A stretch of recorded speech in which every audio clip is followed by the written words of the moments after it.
Hello! Hello, everyone, and welcome to the LIUniverse. I'm Dr. Charles Liu, but of course, you should call me Chuck. And it's such a pleasure to be with you today. As always, our wonderful co host, Allen Liu. Hello, Allen. Hey, And our wonderful guest today, Dr. Holly Capelo at the University of Bern in Switzerland. Hello, Holly. Thank you so much for joining us Hello. today. Thank you for having me. You are an amazing person, which I can't wait to talk with our audience with you about. For example, you go on zero-G flights, parabolas on big airplanes. You study the little bits of matter that smack into one another and eventually form planets like Earth and Mars and places like that. And you have this cool, like, pop culture connection with dance and with Swiss Comic Con and all kinds of stuff, which I can't wait to talk with you about. Thank you so much for being here. It's a real pleasure. Sure. It's great to get back in touch with you. Oh, yeah, it's wonderful. Let's start with today's joyfully cool cosmic thing. And this comes to us from the Observatory of Paris. A group of scientists have been trying to figure out where little tiny solar system planetesimals form. Do they form only in small areas at different parts of the solar system way, more than 4 billion years ago? Or can they form in lots of different places? And their research models suggest that these planetesimals can form in two distinct locations in the solar system at the same time. One place is that ice line, we call it, and then the other part is the silicon line thing where like rocks start to form out. So I thought it was really cool to see the sort of the origin of our solar system and how that all works. But we have a true scholar in the field. Holly, please tell us, what the heck is a planetesimal and why does it actually matter where they form in the early solar system? Yeah, well, I think this work speaks to a problem that you need very, very special conditions to form the first kind of macroscopic objects in the solar system. When you take the very naive idea, we always just thought of like the kind of snowball idea where particles would just kind of keep colliding, dust particles or ice particles or both, keep colliding over and over and grow bigger and bigger and bigger. And that's what happens. But when you actually look at what the original material is there's not very much solid material. It doesn't encounter other solids very often. yeah. You need, there's two things that can prevent these particles from kind of growing up to planet sizes. So one thing is, so these particles, we call them planetesimals because we think that these sort of rocks that are maybe a meter up to a few hundred meters were flying around and hitting each other. And we have evidence of this, right? We have craters all over our solar system. So we know there are a bunch of little rocks, little-ish rocks floating around the solar system that collided. And if you have enough of them, then gravity holds them together and makes a planet. But then it's like, where did the planetesimals come from in the first place? We think it comes from the dust and ice, but once your rocks get big enough and they get enough momentum, when they hit each other, they're going to just shatter. So that idea is not going to work. And then the other thing is that you have a little bit of gas. I mean, space is a vacuum, but you have enough gas there that it behaves kind of like a fluid, and the fluid dynamical interaction between the gas and the planetesimals, or even small dust particles, causes them to drift around inside the disk. Wow. And it was shown with calculations in the 1950s that this drift would be faster than like an Earth's orbital timescale for meter-sized barriers. Wow. Bodies. And so this led to what they called the meter-sized barrier, that like everything would just fall into the sun, and you would have no more solid stuff to make your planetesimals from. Man. So planetesimals sounds like a problem. Yeah, right. So planetesimals are that meter barrier? Is it that if it gets to be 1 meter or bigger, we call it a planetesimal? But if it's a meter or smaller, then it's just dust? Well, we call like meter-sized objects boulders. Okay. But so you need boulders to make planetesimals. But the thing is that your boulders will disappear in this picture. So and the thing is that it was pointed out in the early, like 2007 or so, there was a kind of breakthrough work that that the hydrodynamic interaction between the dust and the gas should create something called a streaming instability, which serves to concentrate. It's kind of a type of turbulence, but instead of diffusing the dust, it concentrates it. And this makes it so that you can have a direct gravitational formation of a Whoa. planetesimal. And this, Jeez. so this makes the hydrodynamic interaction equally or more important at boulder size scales than the collisional effect. Whoa. And that's actually what I work on. I actually do physics experiments with low pressure gas to try to create in real life fluid instabilities Huh. that that have been predicted and simulated, but that we can't observe directly in space, but that we can try to do in the laboratory. Holly, you have in the past 5 minutes totally dashed my mental picture of how planets form in our solar system. Well, You have like just advanced it like 3 levels by making me understand and realize that there's this whole flowing component, what you call the fluid component, which I never even knew had any significance whatsoever. All I thought was like little things smack into big things and make bigger things, and that's it.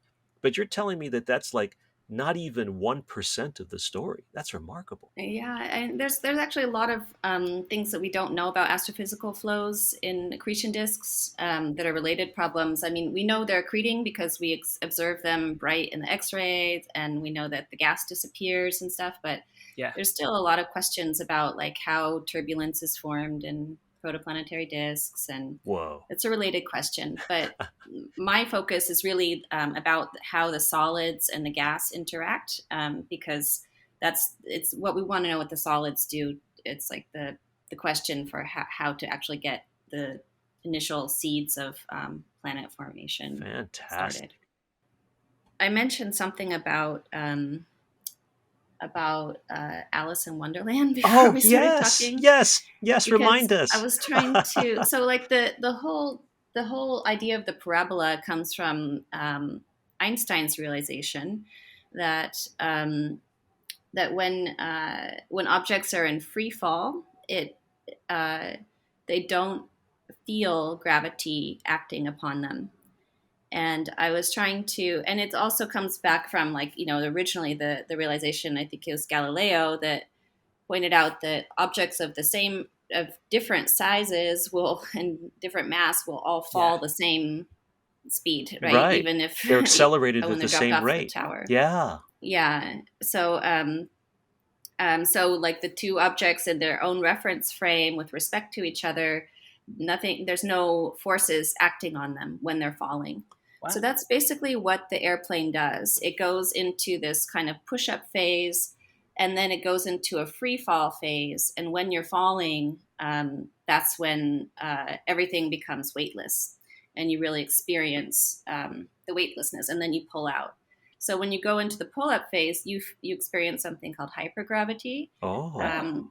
And so it's like twice Earth's gravity, and then you get injected into microgravity, and then it's about 20 seconds, and then you pull out. So on average over the whole flight, it's like Earth's gravity, but it's just in bursts of 0 to extra, 0 to extra. Yeah, exactly. And we have these little breaks in between of like 3 minutes. So if you need to like change the parameters of your experiment or something, you can. So Okay. we try to maximize the number of different parameter sets we can cover in a single flight.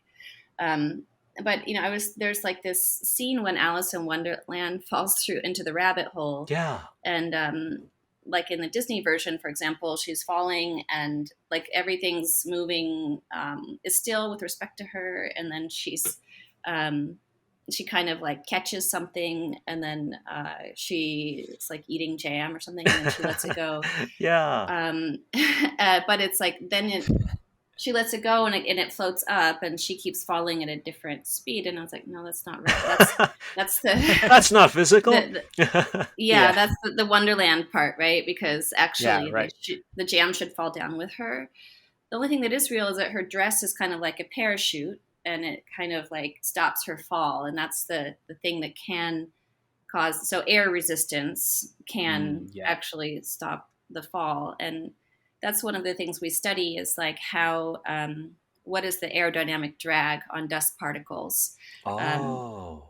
in low pressure gas, both collectively, or if you have oddly shaped particles that are like aggregates, like we think exist in the early solar system, is sort of um, so the fluid's kind of special, right? It's not like a liquid or a gas we find here. It's a vacuum fluid, Right. and so the aerodynamic drag laws are a little bit different in that regime. Yeah, and that's why Makes you sense. need no gravity, because any kind of gravity from Earth will just drag everything in the wrong direction. You can actually see how the flow is going. Wow. Yeah. Super cool. Do we have a question, Alan? Tell us if we got a question for Holly. That'd be a really cool thing to Yeah, try to so answer. we've got questions. I will encourage anyone listening who would like to and has the ability to join us on Patreon and ask some questions, because we need more questions. We're running low on questions. Yeah. But we have some questions here. So the first question is sort of related to this kind of stuff. So in between the planets, there's a bunch of stuff in space. I guess you could call it interplanetary debris or something like that. What kinds of stuff is there now, and what kinds of stuff was there in the past? Yeah, this is a good question. Also, because I'm not sure I diverted a little bit from the original article, because I was saying you need special conditions to make planetesimals, Yeah. but Yeah.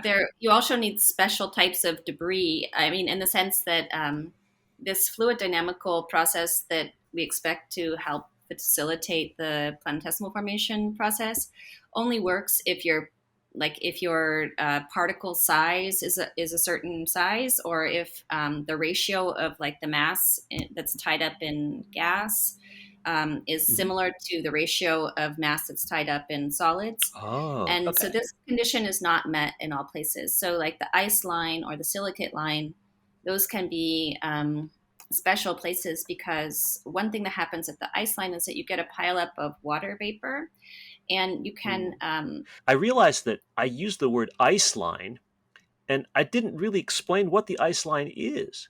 Uh, could you remind us what the ice line actually is? right. So the ice line is just a location at a certain distance from the sun where water is found at it in its solid form. Oh, sort of like a So snow line on a mountain here on Earth or something like that, right? Below which yeah, it's rain and above which it's snow. But in your case, below which it's vapor or liquid or something. On the other side is ice. yeah. That's a Wow. funny thing in a vacuum. You don't go through the liquid phase necessarily, because Hmm. you basically have freezing and sublimation, because the temperature is low and the pressure is low. Oh, So it just goes So straight from solid to gas and vice versa. yeah. cool. Okay, please continue. Sorry I interrupted you in that thought process there. No, that's fine. So one idea that we have for how particles can grow, dust particles can grow, is not only that particles can collide, but they can also like receive this water vapor and start to kind of grow a shell of ice. And this has been shown to be also a kind of growth mechanism, this kind of ice nucleation mechanism. And you also get a concentration of particles at this line, because of this increased vapor pressure of the ice that has sublimated into gas, like right inside of the ice line. Wow. And so it kind of stops and traps dust particles that are dripping in, and so you get more particles that are available there to participate in the growth process, and then can trigger these fluid dynamical um, processes. And as far as I imagine for the condensation line, it's similar, that you would have a kind of rain out of solid part. I haven't read that paper in detail, but I can kind of imagine that's one of the reasons they find this, is that that it's somewhere where you can get a high dust to gas density ratio, meaning that you have a higher concentration of solids suddenly that can trigger these planet formation mechanisms.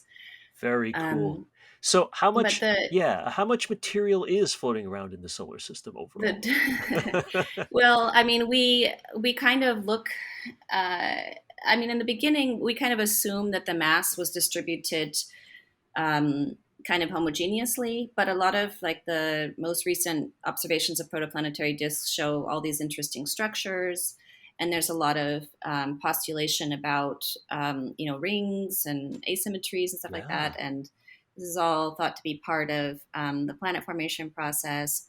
But like the very naive picture that people do is they kind of take our solar system and work backwards. So you just put the Okay. planets where they are, and we call this the minimum mass solar nebula, where you just kind of take these planets, you kind of break them up and you spread them out into rings, their Oh, approximate Wow. location, and you get a kind of power law that gives you the initial conditions. Oh, density distribution that uh-huh. you would need is the minimum amount of solid material that it would require to produce our own solar system. Wow. Super cool. Tell us about your trips up into the clouds and what you're doing in zero gravity as you're trying to make these planetesimals, or make things happen between the liquids and the gases, or the fluid flows in low pressure things. I mean, I'm butchering all the technical stuff, but tell us what you do up in those planes, Bahali. That's awesome. Yeah, so basically, it's a kind of a space analog environment.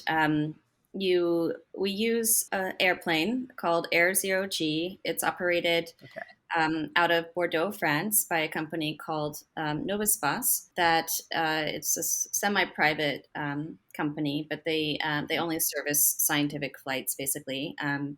And it's the only one in Europe. They work for the DLR, the German Aerospace Agency, ESA, the French Aerospace Agency, and sometimes I think JAXA, the Japanese Space Agency. Okay. And they're very specific space analog flights. A cool thing, the airplane Air Zero-G used to be Angela Merkel's private jet, Oh, wow. Former prime and she minister. donated it to science. Wow. That's cool.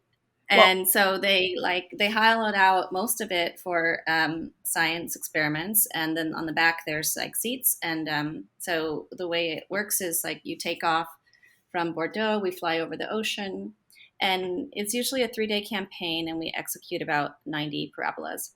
And wow. this week I was trying to explain. I was thinking to myself like to explain, what a parabola is and why we get zero gravity out of it. There's scientific reasons why we want to eliminate gravity from the hydrodynamical perspective. Yeah. When you have particles in a low density gas, they're not buoyant. Right. So they just fall down. So if you can remove gravity, then you can get them kind of flowing. That's Wow. That's a great one idea. reason. So wait, you did 30 parabolas a day for 3 days. Yeah. How So it's long? like 93 parabolas in Yeah, 3 days. that's amazing. So for 93 times you were like fighting vomiting. Is that right? Because you're in zero gravity? Yeah, we take a pretty hefty dose of like anti-motion sickness pills right before we all get a shot, and so it makes you feel kind of dizzy before you go, but it really helps during the flight. But it's still very disorienting. Even if you're Yeah. not sick, it's exhausting and disorienting. And so, like the preparation and the flight sequence planning is very. We try to do as much beforehand because you're not like it's a little bit hard to concentrate. Like you need to know exactly what you're supposed to do and make it as simple as possible during flight. Yeah. And Yeah. you can troubleshoot things, but not too much because there's a lot of safety regulations on board. So you can't Yeah. obviously you can't disassemble things and take them apart because they're just going to be flying around and stuff like that. Oh So boy. Yeah. there's basically a big red off switch. If you have a problem, then you have to just turn it off and wait out the flight. But Wow. And you uh, must you fit some sort of physical fitness parameters in order to be able to go up there? yeah, we have a health examination. It's mainly they want to make sure you don't have panic attacks or that you have a healthy heart. And I don't think it's as intense as like being an astronaut. It's not like the Fair. training is really um, that intense, but yeah, it's physical work, But which is it's something I like about it. yeah, it's really cool because I imagine that you, as well, disclosure to everybody, Holly was a dancer for many years, a professional, high quality, super duper dancer. And that physical training must have now helped you. Like, for example, if you spot corners now really well, you don't throw up. Like, if I start spinning in a room or something, I'm going to throw up in like 10 seconds, but you've been spinning all your life. So you like know how to do this sort of thing, right? That's pretty amazing. It's for me, it's good to be motivated to take care of myself because I see if my performance is not good physically if I'm really stressed or I'm really overworked in the sense of like sitting at my computer too much or something like that, then my body's going to fail. And so it's nice to get back to that thing where my lifestyle actually matters for my performance. And in grad school, you let your health go a little bit, Yes. sitting at the computer, working, not sleeping that much and stuff. So it was a good incentive for me personally to kind of like take care of myself a little bit better. But it's also like the whole idea of feeling how you respond to gravity is really exciting for someone that has a history of working with the body. And that's actually a lot of the research on board is not pure astrophysics like what we do. A lot of it is of the other experiments are about doing experiments to test how the human body responds in microgravity to support manned spaceflight. Oh. So there's a lot of things about how our proprioception works or how the spine works or lots of neurological things that could happen, even like other things like gene expression, some other biomedical research. Wow. So while you're up there So doing your science, are you also an experimental test subject? no, they actually bring their own test subjects. There was the last flight, there was the COVID outbreak in a group that was doing this, and they were kind of soliciting volunteers to do one of these kind of other experiments, but I didn't end up doing that. But no, I wasn't a test subject. But it's sort of the other fields that are using this platform. Wow. Okay, so Alan, is there another question that we could have Holly answer? Yeah, so this is we're talking about stuff floating around in really undense gas. We've heard that the moon is too small to have an atmosphere because it's smaller than things like Mercury or Earth or Mars or Venus. But I've also heard that scientists want to study the moon's atmosphere. So what is it? Does it have an atmosphere? Does it not have an atmosphere? What's up with that? Yeah, I think like Mercury, it more or less doesn't have an atmosphere. We know this because, well, for example, there's craters on the moon that are really old, and if there were an atmosphere, they would have been eroded. Yeah, and there's basically no weather and stuff like that. But we do have evidence of these kind of transient events where, the moon might be outgassing. There should be some volatiles trapped inside the surface, and so, there's been detected water in very, very trace amounts. And so this, of course, is an important question because people want to know, were there ever moons, oceans there? How much water is there still? And could it be somehow harvested eventually? Or if you set up some kind of lunar base, like could you actually get water locally? I don't think there's enough there to do anything with, but wow. There's lots of important questions related to it. And we look into a little bit this question of how gas seeps through granular material, because it's a little bit different than like hydrology on the Earth, because Earth's a big body. The grains are packed together under Earth's gravity, so there's a certain density of the soil. The moon has its own kind of soil. It's more like a regolith. And also asteroids and comets, which are planetesimals, also have this kind of dusty regolith on the outside that we think is the captured dust from this planetesimal formation process we talked about. And comets are the famous example. When they come close to the sun, they start to outgas and they blow off their dust. But they usually develop both a dust tail that follows the solar wind and a gas tail. Right.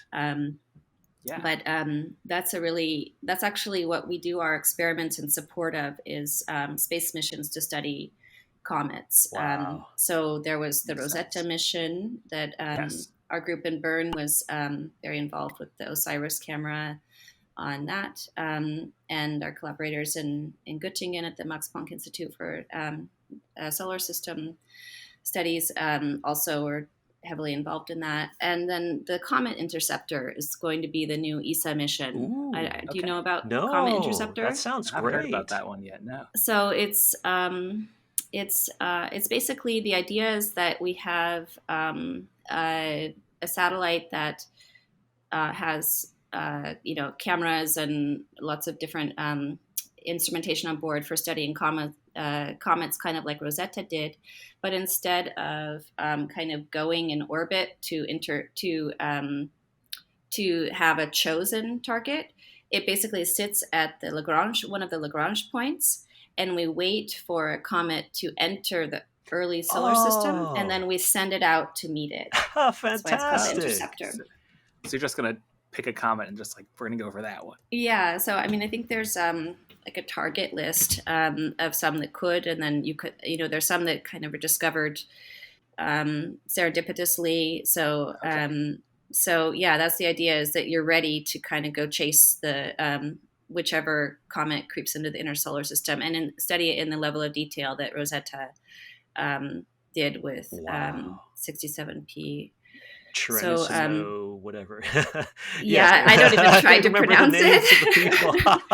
67P will be good enough. Oh, that's fantastic. Holly, there's so much more to talk about, but we're basically out of time. Next time you come back, we have to talk about your cool stuff in the movies and the stuff that you do at Swiss Comic Con, I think known as Basel Fantasy. I would love to get more into that. How can we keep track of you? Are you on social media? Is there some way that we can find out the things that you've been doing of late? Any websites, anything like that? Yeah, I mean, you can follow me on Twitter. I post there sometimes, but it's just Holly Capelo. Okay, that's it. Just say, it's at Holly Capelo. Mm-hmm. Wonderful. Yeah, I can't. Well, we will find you, not in a creepy way. Okay, just in a nice way, because I need to learn more. Not that I'm still in middle school, but I am still in middle school. When you said outgas, I was like, oh yeah, that's the kind of science I want to learn about. Sorry about that. Oh boy, Holly Capelo, thank you so much for being with us today. What a pleasure it was to learn about these things. You have literally expanded my understanding of the development of planets in our solar system tenfold in just a few minutes. Thank you so much. That's saying a lot, because you're pretty knowledgeable. So well, that's the most I've accomplished all week. I promise. Not at all. My expertise is in galaxies, as you know, so it's a little bit different. But that's just wonderful. Thank you so much, Holly. Thank you. And please come back again, all right? All right. Thank you. Yes. Thanks a lot. Allen Liu, our co-host, thank you so much. Really great job, as always. Really appreciate you. Yeah. I learned a lot today, too. It's great. Okay. Yeah, thank you. It's nice to meet you. Yes. And to all of you out there, thank you for being part of us today, a part of this podcast, part of this broadcast. If you like what you hear and see, please go support us on Patreon. And as always, thank you for being a part of the LIUniverse.